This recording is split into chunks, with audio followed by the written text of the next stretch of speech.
podcast that you're listening to is being presented to you with the cooperation of the SJ Network. If you're a person who needs a publicist and you want to appear on podcasts, contact Stephen Joyner at s-j-network.com. Let's get on with the show. Today, on our Season 9 finale, we get a visit from model, actress, and writer, Sherry Nelson. I tried it once. I posed as a round piece of bread, but all the magazines turned it down. Why would they turn it down? They said that they weren't looking for role models. Attention, rebels of the Sherpalution. Today's podcast is brought to you by Audible. We would like to give you a free audiobook download and 30-day free trial, simply by heading to www.audibletrial.com/Sherpa. There are over 180,000 titles of audiobooks and podcasts, including this one, to choose from for your iPhone, Android, Kindle, or MP3 player. And now, the one and only Mr. Bruce will lead you into the Sherpa Chalet. As a reminder, since the Sherpa is a man of questionable taste, many of the foods sold in our cafeteria will be also. Coming to you from Sherpa Chalet in beautiful downtown Mount Podcastia, it's time for entertainment interviews in the Sherpa screening room. Grab an aisle seat and a bucket of popcorn, but don't crunch too loud or you'll miss the show. Now, here's your host, Jim, the podcast Sherpa.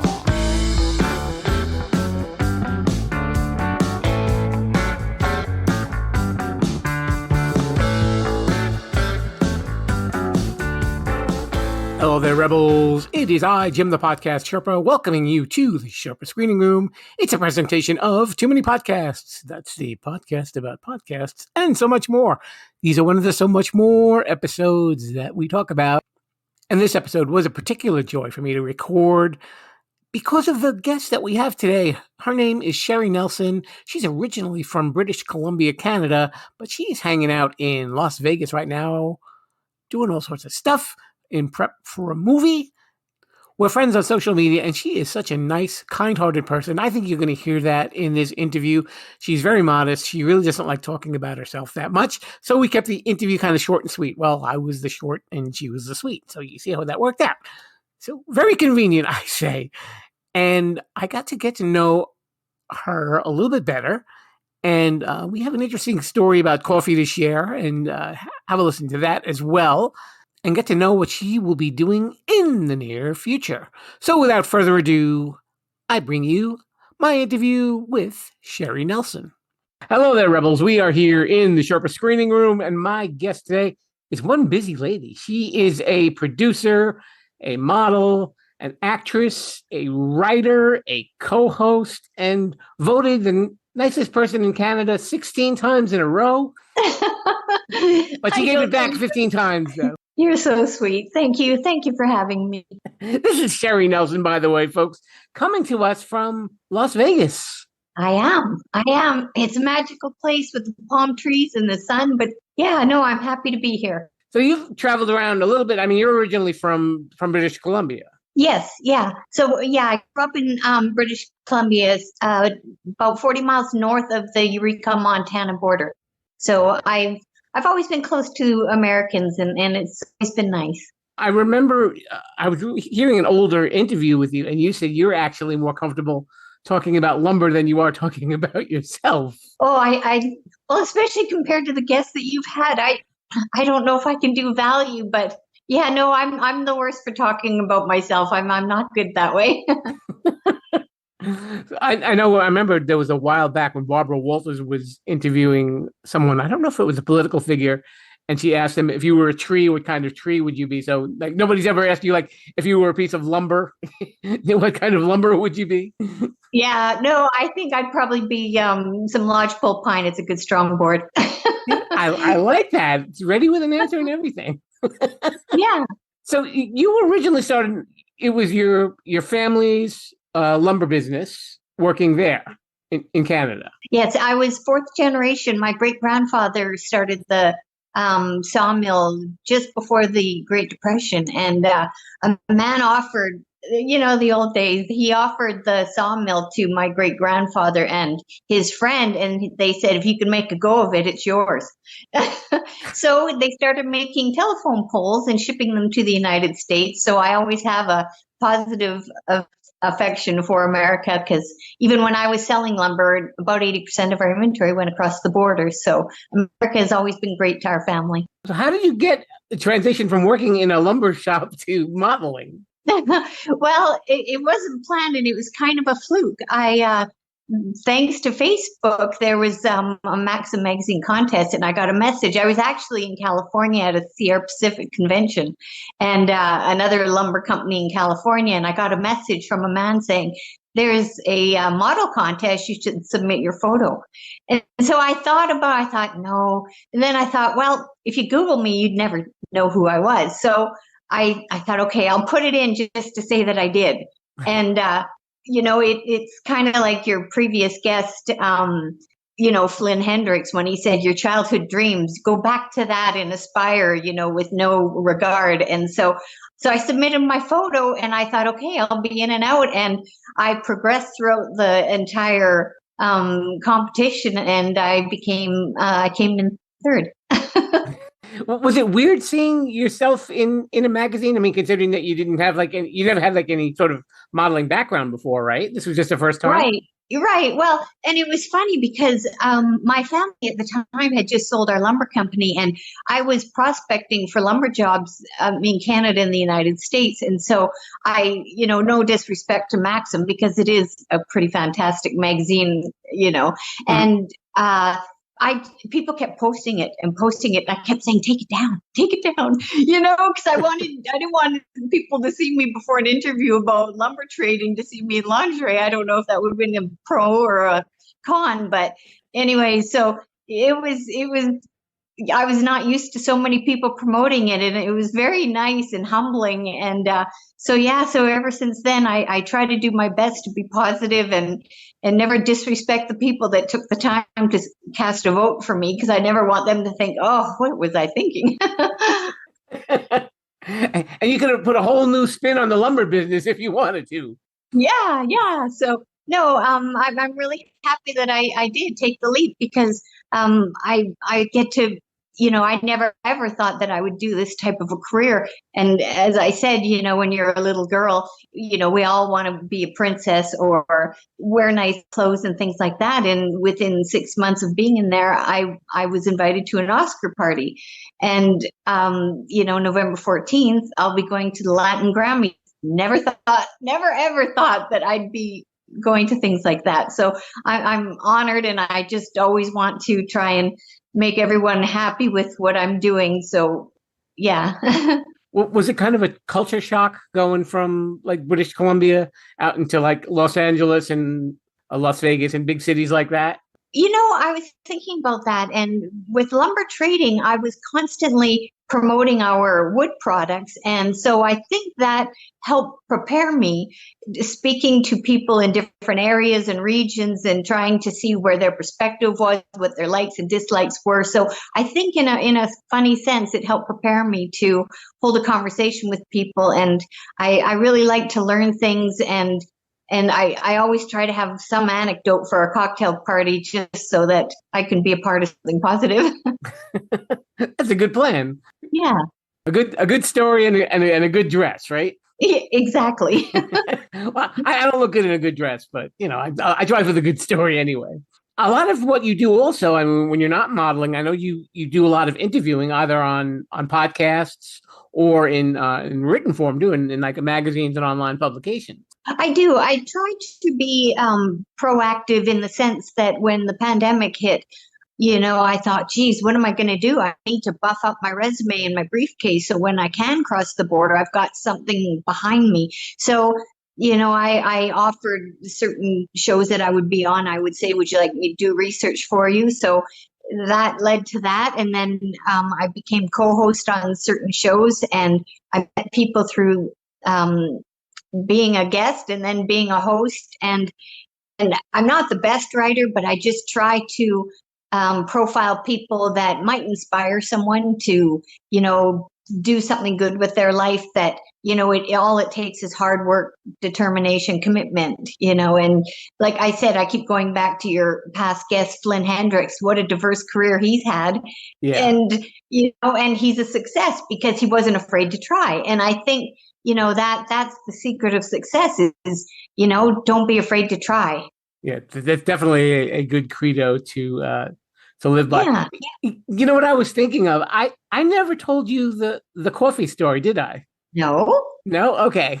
Well, okay, we'll let the listeners in. You're going to know part of this, but this part of it, I actually didn't share this with you online. We tried to do an interview earlier, and Sherry was having surgery.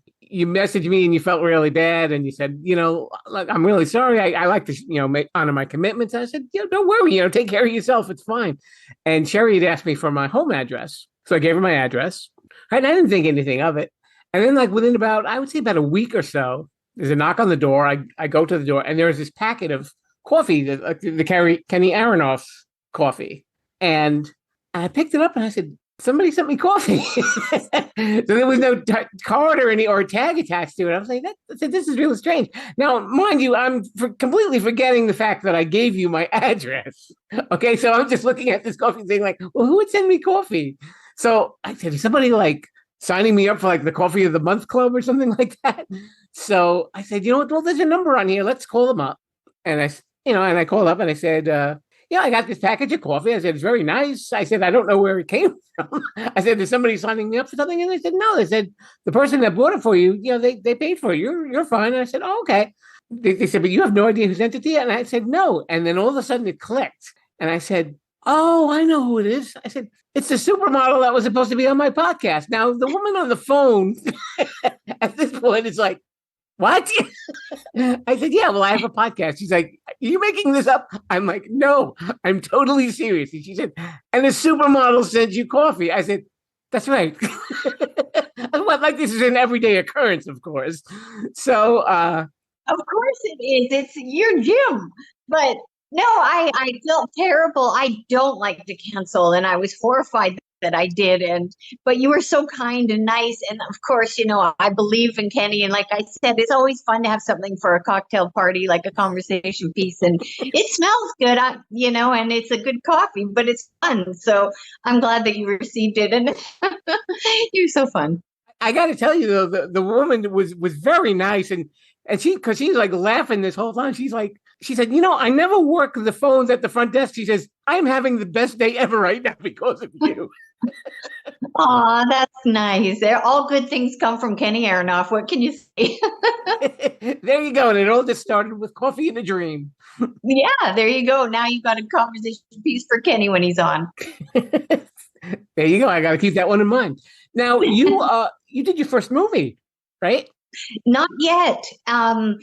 It's going to be. The pandemic put it on hold. The Warrior of Eight Flags. Right. Okay. And you play an FBI agent. I do. And so that's also why I'm here. So I'm here working out and getting in as good a shape as I can. And I don't, but Canada, we really have strict gun laws. So I don't know how to handle a gun. So I'll be learning that. And but no, I'm very excited. And Stephen Chang, he's amazing. I don't know if you remember him from Rambo. He had that famous scene where he was torturing Sylvester Stallone. So He's the brainchild behind it. And yeah, he's a great man. And I think it was their 40th anniversary of Rambo up in British Columbia where it was filmed. So it's very exciting for me and I look forward to it. Yeah. Do they know when it's going to be out yet, or it's still they haven't determined a release date yet? Not yet. And Stephen, he's in Canada and it's hard to get out of there. And so they've been trying to rejuggle where filming, because filming is supposed to be in Vancouver, Los Angeles, and Finland. So the logistics they're trying to rearrange, and like everything, everybody kept trying to postpone things. But I think people are just trying an alternative just to get things going. Okay. So that must have been really exciting. I mean, it's ending up in a movie too. I mean, just going from modeling to doing some interviewing and then acting in a movie for the first time. Oh, in an action movie. I couldn't believe it. And then about a month ago, a man approached me. I did some promotions for a cosmetics company, and he sent me a message, and he said that they're recreating for a series following the Denzel Washington American Gangster, and they're creating a role of longevity for me, where I don't know what I'll be, but maybe I'll be FBI again. I don't know. I must look like a person with good stature. I don't know, but it's kind of fun. And my dad, he goes, maybe they'll make you a heroin addict. And I said, no, it's longevity, so I don't think I'll get killed off the way. So, but no, it's a lot of fun, and I'm excited, and I'm flattered that people would consider me. So I just want to do the best that I can. And as you were talking to some of your guests, I would really like to, dig my nails into some dialects, because I've never tried that before, but it's kind of fun.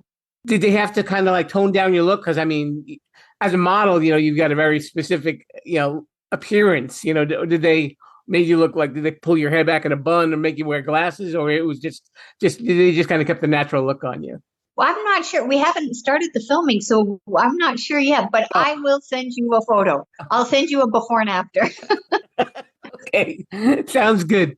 With the skincare thing, are you going to become like an influencer, or just like a spokesperson, or how is that going to work?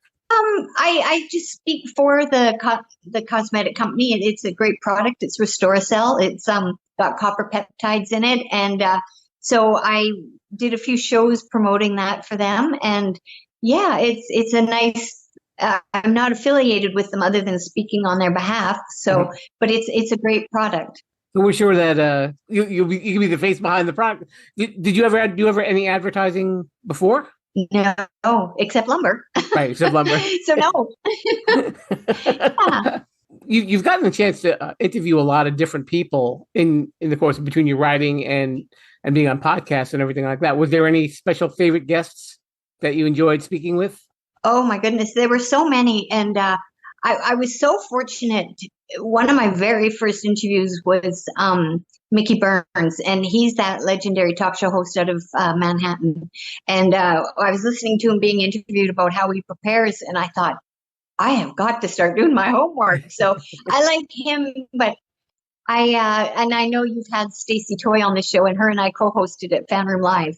And so people always said that I'm kind of the rocker girl.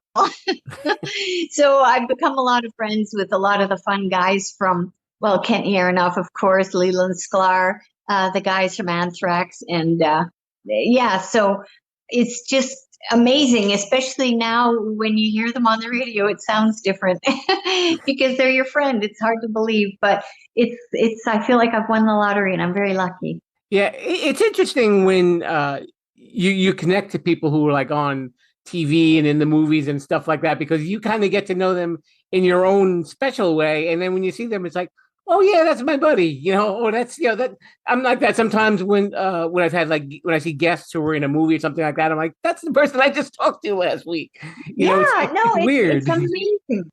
Yeah. No, it's wonderful. And, the streaming has just made the world a lot smaller and connected with people. So it's wonderful. And like I said, I always, because of the Maxim, it was an inclusive where people took time out of their day to vote for me. So whenever I can invite people to an event or give them tickets to meet someone, I always try my best to remember those that have always supported me and give back to them, because I'm so lucky and happy, and I want to make them happy too. That's really an amazing spirit that you have, that you're very gracious to people, and you're very grateful as well.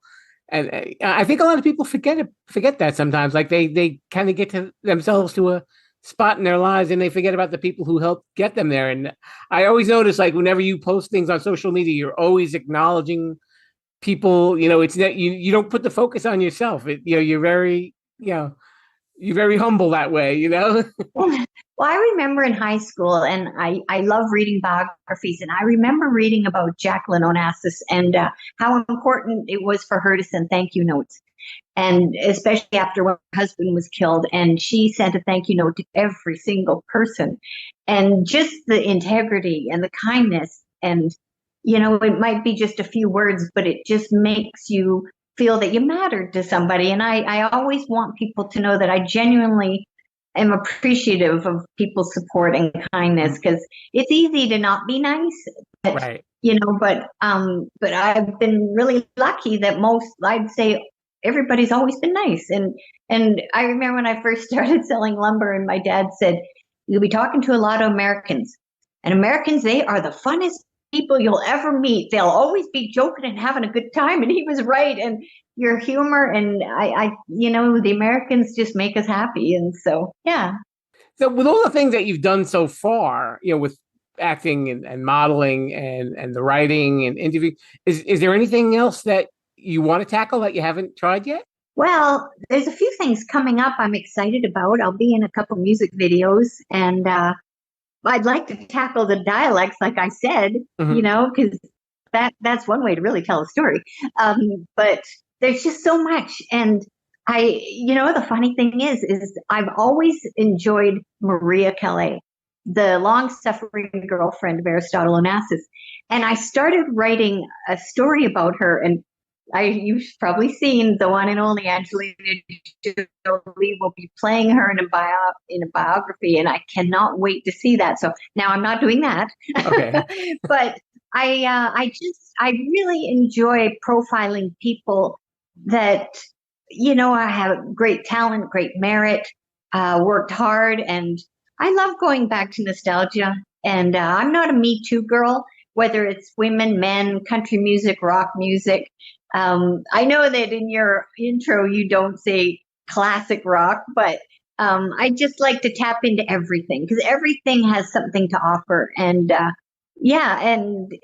there's something about a young mind that is unimpressionable. And if you can tap into their openness and learn from them, it's kind of nice to watch little people and see how they have perceptions. They're smart. Sometimes I think younger people can also learn from older people too. Though there's got to be a little bit of a back and forth too. They have to kind of keep certain things in mind. Yeah. And no, well, this lady that I went out for dinner, she was talking about medical research and things, and I thought, geez, that'd be a fun project for a teacher. Do you remember the game Operation? Sure. So if you had little people and you said, okay, here's the ailment, how would you fix it without the buzzer going off? And their little minds, they're untainted.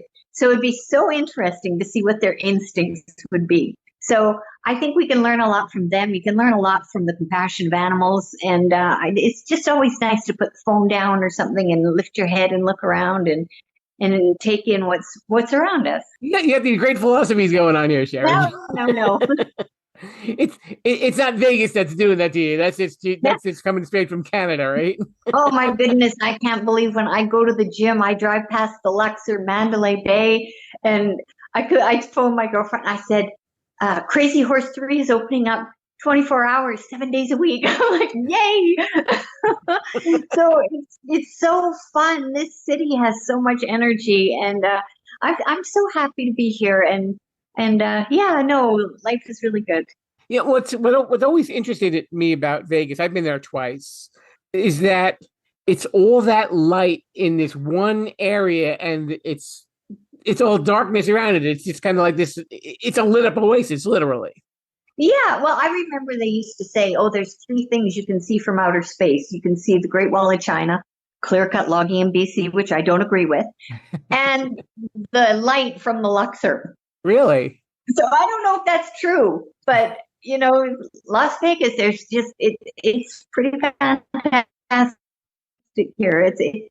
Your Americans are pretty great. Like, I remember my dad was down here and he went to the first Las Vegas Knights hockey game. And he said, oh, wow, they sure know how to do things down there. They had stage shows on skates going on before the game, and only in America. It's just, you guys are so great. What are some things that we can look forward to pretty soon? I mean, this show will be out in December, so probably going into like 2023. Any major plans for you? Yeah. Well, I'm going to have a new article written out about Sam Lowe. He's an up-and-coming country singer, and he's pretty great. And it'll be in my girlfriend's magazine, customtrends.tv, and she's beautiful. So if you live in Houston, she'll deliver a magazine right to your door. And so I've got an article for her. And I'm just maybe doing another show. I'm not sure. I've been talking to a man about doing an East Coast, West Coast show. I'd be on the West Coast. So lots of opportunities that a I'm little more hoping FBI training in the meantime, right? Yeah. Yeah. I still get nervous holding the gun, but I guess that's the Canadian in me. I'm sure after a while it'll go away. So how can people follow you on social media, Sherry? My handle on Instagram, Twitter, and YouTube is XOXO Sherry XO, spelt like the wine, SAGRRY. So, and you can see me on Facebook. Okay, there you have it. So thank you so much for coming on the show. Her name is Sherry Nelson. Keep an eye out for her, especially when The Warrior of Eight Flags comes out, and she'll be ready with the gun and she'll be ready to rumble too, I guess. Too. Yeah, hopefully I'll see you in Vegas. Okay, thanks again for coming on the show, Sherry. Thank you. Let's get back to the Sherpa. Sorry about that. No! Thank you so much to Sherry Nelson for coming on down to the Sherpa Screening Room. And thanks a lot to you for listening and spending a little bit of time. You know what? If you've been keeping track, this is the season 9 finale. Yes, it is. I know. Oh, but what now, Sherpa? We can tell you what happens now. Next week, we will do the season 9 wind down where we pay tribute to all the guests that we've had in this wonderful season, Sherry included, of course. And we let you know what's going on with the Sherpalution. And I'm sure that's one thing that you want to know because people are starting to listen. I see that. I hear you. And I see you with the hat. We will be talking about all that sort of stuff. Next week, we will have Sherpa samples, Sherpa suggestions, and anything else Sherpa related. It's just that simple. So don't miss it. Next week, we'll be here, and we hope that you will be too. So thanks a lot for listening. And Lord Mr. Bruce, it's time to head on out of here and begin work on the wrap-up. Till then, folks, viva la Sherpalution. Thanks for listening to the Sherpa Screening Room. Don't forget to subscribe, rate, review, and share this podcast. I'm Mr. Bruce, and this has been a Sherpalu Studios production. Viva la Sherpalution!